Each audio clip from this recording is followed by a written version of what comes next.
C'est officiel, Alexander Arnold est un joueur du Real Madrid. Et malgré ça, le Real Madrid a dû payer entre 5 et 10 millions pour que le joueur puisse participer au mondial de club parce que, vu que son contrat termine fin juin avec Liverpool, le Real a dû payer le reste de son contrat. Le foot, c'est aussi du business. Le Real a signé Alexander Arnold pour au moins 6 saisons. Donc il est là jusqu'en 2031. Un excellent latéral qui va pouvoir assurer un allant offensif beaucoup plus intéressant.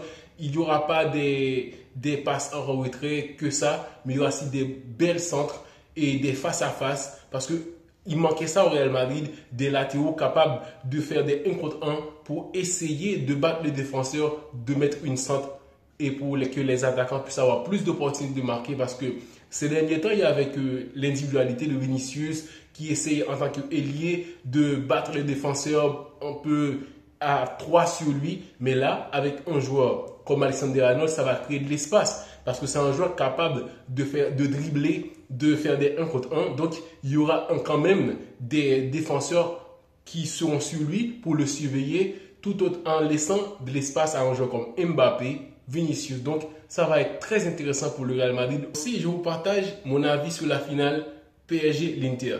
Sincèrement, je vois le PSG remporter la coupe aux grandes oreilles.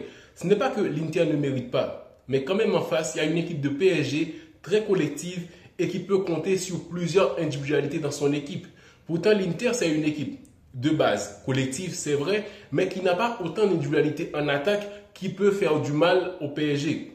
Je ne dis pas que Lautaro Martinez et l'autre joueur français là, Thuram, ne peut pas marquer. Mais quand même, il y a un PSG en face qui peut avoir la possession et avec autant de joueurs qui sont capables de dribbler, de faire des 1 contre 1. On parle de Vara, et Dembélé, Désiré Doué, Barcola. On ne peut pas citer autant de noms pour l'Inter. Donc là, je vois le PSG avoir l'avantage parce qu'ils ont aussi une équipe très défensive avec des attaquants qui ne restent pas cloîtés dans le camp adverse, qui fait des replis défensifs énormes pour aider la défense.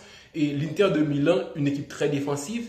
Donc, quand ils étaient contre le Barça, ils avaient l'avantage d'être défensifs et capables de piquer à n'importe quel moment, tout en sachant que le Barça avait le ballon et tout ça. Le PSG est une équipe beaucoup plus dynamique, une équipe avec le ballon ou sans ballon, ils sont capables d'être dangereux, partir en compte très rapide et aussi avec la possession, ces milieux de terrain capables de garder le ballon. Donc, le plus important, ça sera que le PSG n'encaisse pas en premier parce que l'Inter a une bonne équipe défensivement et solide. Donc, si le PSG n'encaisse pas dès la première mi-temps ou quelque chose comme ça, ils sont capables de remporter la finale. Parce que, imaginez sur 90 minutes et avec Vara et Dembélé, Désiré Doué, des joueurs qui sont vraiment talentueux et dans leur moment aussi. Parce que, imagine bien, Vara, il n'a pas eu besoin de temps pour s'adapter à l'équipe.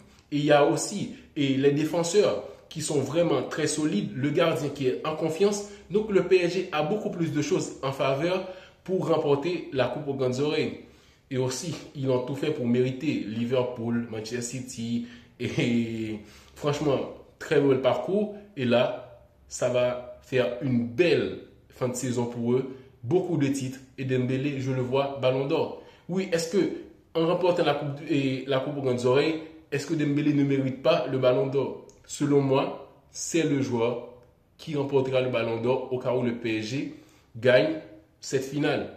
Je ne sais pas pour vous, mais quand même, si Dembélé ne gagne pas le Ballon d'Or en remportant la coupe aux grandes oreilles, le football, c'est injuste.